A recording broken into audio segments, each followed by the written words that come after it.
kasih dalam Tuhan, selamat pagi.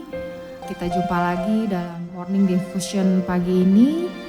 Sebelum kita memulai hari kita, sebelum kita memulai pekerjaan kita, aktivitas kita, yuk mari sama-sama kita mau puji Tuhan sebentar, dengerin firman Tuhan sebentar, supaya kita diubahkan lebih baik lagi setiap harinya oleh pendengaran kita akan firman Tuhan.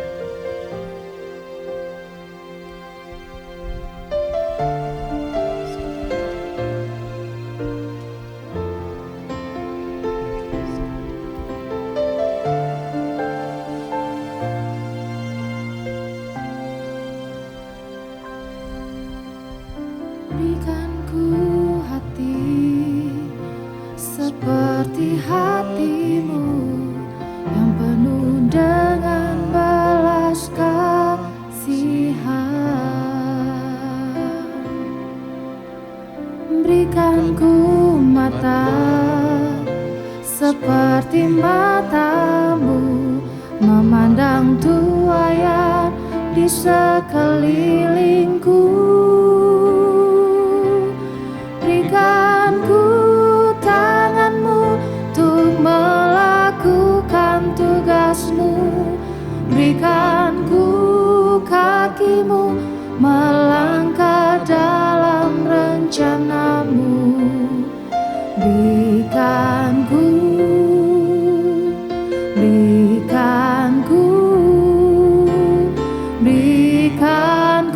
hatimu. Berikan kami hatimu Tuhan Yesus. Berikanku hati seperti hatimu yang penuh dengan belas kasihan.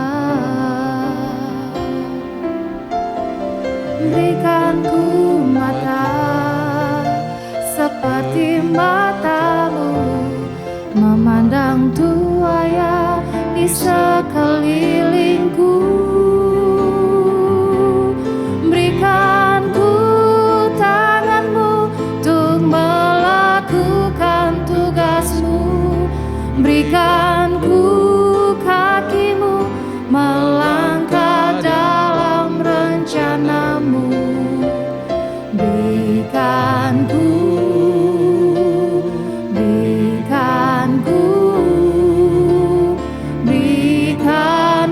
hatimu.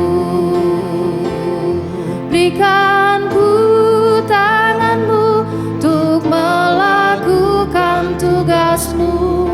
Berikanku kakimu melangkah dalam rencanamu. Berikanku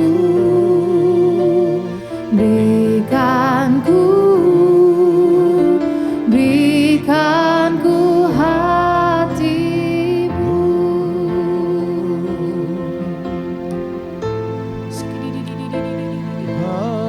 Ya Bapa yang baik, berikan kami hati seperti-Mu Tuhan, yang penuh dengan belas kasihan, agar kami bisa melihat tuayan Tuhan di sekitar kami. Biarlah melalui hidup kami Tuhan, kami boleh membawa jiwa untuk Tuhan. Kami boleh menjadi terang-Mu Tuhan Yesus.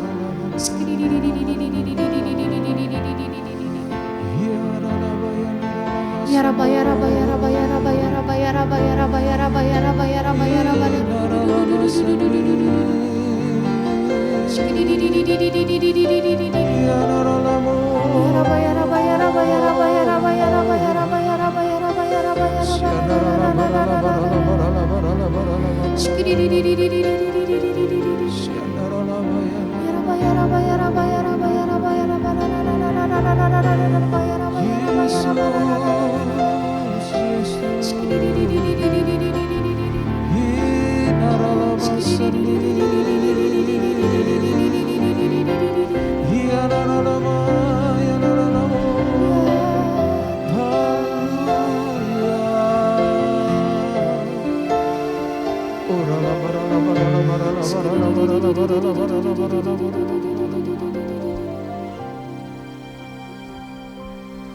Berikan ku tanganmu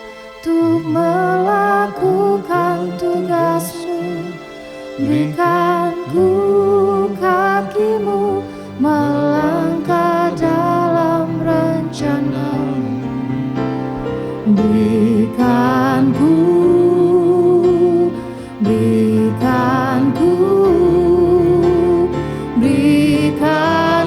hatimu. Berikan ku tangan-Mu untuk melakukan tugas-Mu. Berikan ku kakimu melangkah dalam rencana-Mu. Berikan ku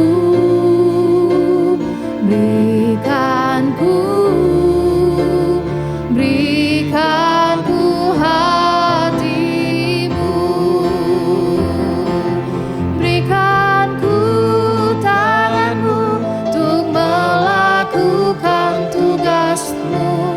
Berikan ku kakimu melangkah dalam rencana-Mu. Berikan ku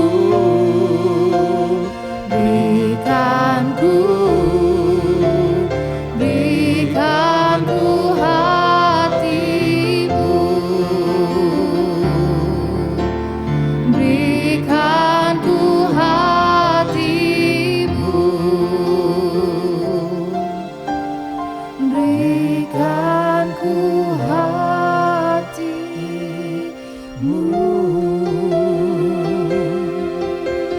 Hianaralama sande, hianaralama sando. Haleluya.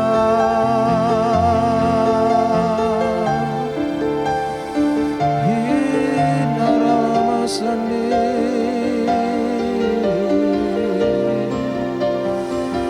Hianaralama sando.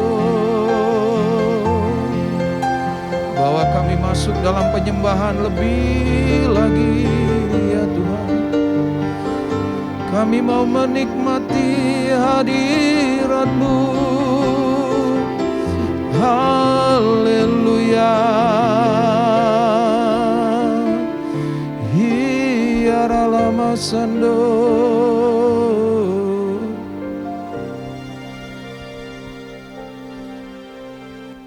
Sungguh hati kami bersyukur kepada-Mu ya Tuhan. Sampai hari ini kami boleh menikmati kebaikan Tuhan. Bahkan kalau kami melihat ke belakang, Tuhan tidak pernah meninggalkan kami.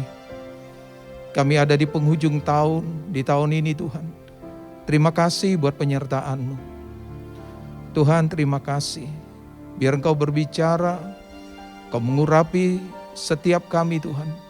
Sehingga apa yang kami dengar pagi ini, itu menjadi pesan, itu menjadi kekuatan bagi setiap kami ya Tuhan. Berbicaralah, ajari kami Tuhan, sebelum kami masuk di dalam seluruh aktivitas kami. Berbicaralah ya Aba, di dalam nama Tuhan Yesus, kami siap untuk mendengarkan isi hati Tuhan. Amin. Selamat pagi, Shalom, Bapak Ibu, Saudara yang dikasihi Tuhan.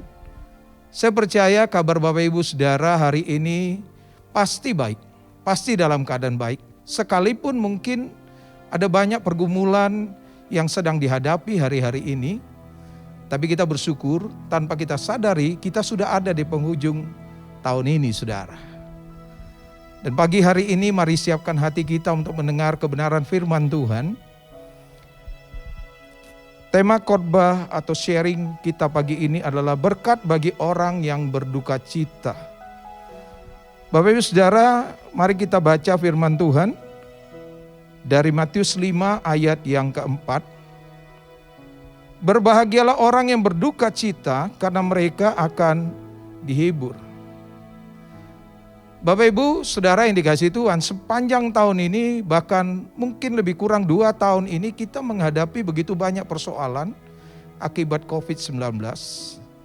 Tapi hari ini Tuhan berkata, berbahagialah orang yang berduka cita karena mereka akan dihibur. Saudara, Tuhan berkata orang yang berduka cita itu berbahagia. Rasanya ayat ini gak pas secara logika kita. Rasanya ayat ini kontradiktif, saudara. Tapi kita harus percaya bahwa firman Tuhan itu tidak pernah berubah. Tuhan tetap punya tujuan yang baik. Tuhan punya tujuan supaya setiap kita bisa memandang segala sesuatu dari sudut pandang Allah, bukan dari sudut pandang kita, saudara. Nah, Bapak Ibu Saudara, ada beberapa hal yang kita coba renungkan hari ini di dalam suasana Natal. Apa sih makna Natal bagi kita? Ada begitu banyak orang berpikir bahwa makna Natal itu adalah perayaan semata-mata. Mungkin ganti baju, bikin acara-acara. Tapi hari ini kita coba berhenti dan merenungkan kembali bahwa begitu besar kasih Allah atas setiap kita. Walaupun begitu banyak masalah tantangan yang kita hadapi. Tuhan berkata, berbahagialah orang yang berduka cita. Ada 3 hal penting yang kita mau renungkan hari ini. Kenapa Tuhan berkata berbahagia orang yang berduka cita? Yang pertama, saudara, ketika Yesus lahir, dia bukan hanya sekedar lahir, tapi dia lahir untuk mati bagi saudara dan saya. Kenapa? Karena manusia sudah jatuh dalam dosa. Manusia tidak bisa menyelamatkan dirinya sendiri. Karena upah dosa adalah maut. Jadi yang pertama, Bapak Ibu Saudara, kenapa Tuhan berkata berbahagia orang yang berduka cita? Yang pertama adalah pengampunan. Saudara, kita harus berbahagia kalau kita melihat diri kita. Kita ini orang berdosa, tapi karena kasih karunia Tuhan, Yesus lahir dan mati bagi saudara dan saya. Kita nggak bisa menyelamatkan diri kita sendiri. Dan kita tahu ketika kita tidak menerima keselamatan, ujungnya pasti binasa. Saudara, betapa pentingnya kita boleh menyadari adanya pengampunan, adanya keselamatan yang Tuhan berikan dalam hidup kita. Saudara, dengar baik-baik. Tuhan Yesus sangat mengasihi kita. Saudara mungkin di rumah, saudara punya tisu. Ketika saudara ambil tisu, dipakai buat lap. Setelah itu kondisi tisunya rusak. Dan kita gak akan pernah simpan tisu itu lagi. Tapi tisu itu kita buang ke tong sampah. Karena tisu ini sudah gak berguna lagi, saudara. Tapi dengar baik-baik, ketika saudara dan saya dirusak oleh iblis, melanggar firman Tuhan, hidup dalam dosa, Tuhan gak pernah buang kita.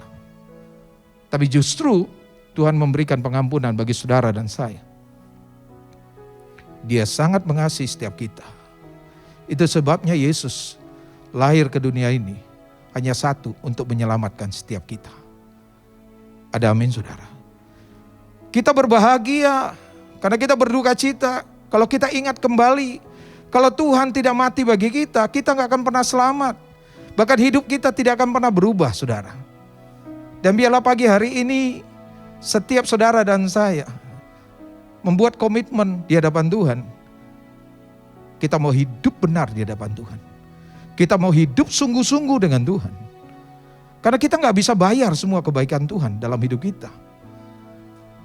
Saya dengar baik-baik, pengampunan itu bukan hanya buat kita. Tapi juga Tuhan memberikan pengampunan, memberikan keselamatan bagi orang-orang yang ada di sekitar kita, saudara. Orang-orang yang belum mengenal Yesus.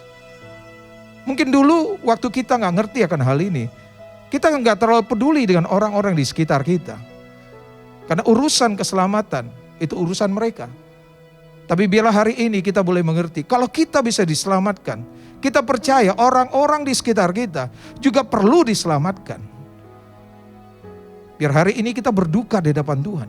Kita mulai mengerang, kita hancur hati di hadapan Tuhan. Supaya jiwa-jiwa yang belum diselamatkan, mereka belum mengenal Yesus, mereka dilawat oleh Tuhan, mereka mengalami perjumpaan dengan Tuhan, dan mereka menerima keselamatan dari Tuhan. Ada amin, saudara. Karena Yesus lahir dan mati buat semua orang yang percaya kepada Dia. Biar kita mengerang, kita menangis buat jiwa-jiwa yang belum percaya kepada Tuhan. Yang kedua, saudara, biar setiap kita juga berdoa buat orang-orang yang hari-hari ini sebenarnya mereka sudah kenal Yesus. Tapi mereka nggak mau sungguh-sungguh dengan Tuhan. Mereka nggak mau percaya kepada Tuhan. Bahkan mereka hidup dengan tegar tengkuk, saudara. Mereka dengan sengaja hidup di dalam dosa. Saudara dengar baik-baik. Secara manusia, kadang-kadang kita bisa marah. Kita bisa jengkel lihat orang-orang yang seperti ini. Tapi kalau kita lihat lagi kepada diri kita, kita adalah orang-orang yang menerima anugerah, keselamatan dari Tuhan. Kalau kita bisa selamat, itu bukan karena kita. Dengar baik-baik, saudara. Karena mungkin ada orang-orang yang kita nggak tahu, tapi mereka terus berdoa buat kita. Mereka mengerang di hadapan Tuhan. Mereka mohon belas kasihan Tuhan, supaya kita diselamatkan. Sudah selayaknya setiap kita yang menerima anugerah keselamatan, ketika melihat orang-orang yang masih menolak Yesus, orang-orang yang masih tegar tengkuk, kita gak perlu marah, kita gak perlu kesal sama mereka, kita gak perlu benci sama mereka, bahkan mengutuki mereka. Tapi yang Tuhan mau, kita berduka di hadapan Tuhan, kita menangis di hadapan Tuhan, supaya orang-orang yang model begini, mereka juga diselamatkan. Ada amin, saudara? Saudara, saya ingat, saudara, di dalam perjalanan rohani, ketika Tuhan jamah hidup saya menangis, saya hancur hati, dan saya berkata, Tuhan, saya mau melayani Engkau sepenuh waktu. Kalau saya lihat ke belakang, bagaimana hidup saya hancurnya luar biasa. Saya main dengan dunia-dunia kegelapan. Saya melanggar firman Tuhan tanpa ada rasa salah. Tapi tiba-tiba Tuhan menjamah hidup saya. Dan ketika saya mengerti bahwa begitu banyak orang-orang yang berdoa buat saya bilang, Tuhan, saya gak bisa balas semua kebaikan. Saya mau beri hidup saya untuk melayani Engkau. Saya mau berdoa buat jiwa-jiwa, supaya satu persatu orang-orang yang belum percaya, orang-orang yang masih menolak, orang-orang yang menganiaya gereja Tuhan, orang-orang yang masih tegar tengkuk, satu hari mereka diselamatkan. Kalau saudara yang ada di rumah hari ini, engkau bisa percaya, engkau bisa menyembah Tuhan, karena ada orang yang berdoa buat saudara. Ada orang yang menangis buat saudara. Amin, saudara. Yang kedua, kenapa kita harus berduka? Karena kita percaya bahwa setiap kita di dalam pergumulan kita pasti mengerang, kita pasti menangis di hadapan Tuhan. Tapi kalau kita mau jujur, ketika kita bergumul sungguh-sungguh di hadapan Tuhan, kita menangis di hadapan Tuhan, kita menanti-nantikan jawaban doa. Mungkin makin lama persoalan kita bukan berubah semakin baik, tapi kita terus berdoa dan berdoa, kita meratap di hadapan Tuhan. Dan tiba-tiba semua persoalan kita selesai. Saudara tahu, itu sebabnya Tuhan berkata, berbahagialah orang yang berduka cita. Kenapa? Karena lewat pergumulan yang kita hadapi, itu memaksa kita untuk jatuh, tersungkur di bawah kaki Tuhan. Itu yang memaksa kita untuk terus berdoa dan berdoa dan berdoa, dan mendorong kita untuk semakin dekat dengan Tuhan. Tanpa kita sadari, kita menjadi orang yang begitu dekat dengan Tuhan. Kita menjadi pribadi yang suka berdoa. Kita dinaikkan kelas iman kita oleh Tuhan. Sehingga apa yang rasanya gak mungkin, itu menjadi mungkin bagi orang percaya. Itu sebabnya Tuhan berkata, berbahagialah orang yang berduka cita. Tuhan izinkan pergumulan datang, supaya kita semakin dekat dengan Tuhan. So iman kita semakin bertumbuh di dalam Tuhan. Pengenalan kita akan Tuhan semakin bertambah-tambah dalam hidup kita. Dan hidup kita bisa menjadi saksi bagi orang lain. Yang mengerti boleh katakan amin. Ketika kita melihat orang-orang masuk dalam pergumulan, kita gak bisa cuek karena ada belas kasihan Tuhan. Ada hati yang hancur, hati yang kepengen banget supaya orang ini juga boleh mengalami pertolongan Tuhan dalam hidupnya. Dalam 1-2 tahun ini, ada begitu banyak teman-teman di dalam pelayanan, di Kul. Salah satu yang saya temui, ketika dia mulai mengerang, dia mulai nangis ketika dia cerita bagaimana betapa sulitnya dia harus menghadapi persoalan pergumulan di dalam usahanya. Satu persatu dia harus jual. Bahkan dia mulai pinjam sana, pinjam sini. Sampai satu titik di mana dia sudah gak sanggup untuk bayar biaya untuk istrinya sendiri. Padahal dia hidup dalam kelimpahan. Saudara, ketika saya dengar itu, saya tidak menghakimi dia. Saya tidak menggurui dia. Tapi saya mulai berdoa di hadapan Tuhan. Saya ambil waktu khusus untuk berdoa buat dia.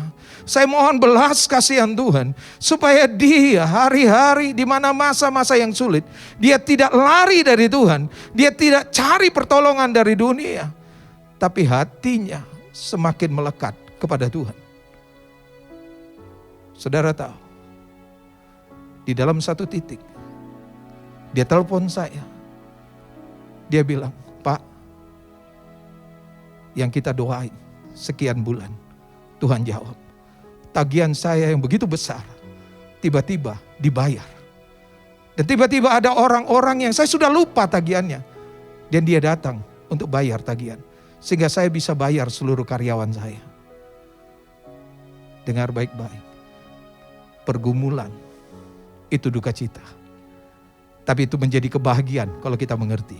Bahwa di balik duka cita itu, di balik pergumulan kita, Tuhan sedang mengajar kita untuk mengenal Dia. Tuhan sedang mengajar kita bahwa segala sesuatu yang kita punya, Tuhan yang punya. Tuhan sedang mengajar kita. Di luar Tuhan, kita gak bisa bikin apa-apa. Berbahagialah orang yang berduka cita. Ada amin, saudara. Dan yang ketiga, kenapa Tuhan berkata, berbahagialah orang yang berduka cita?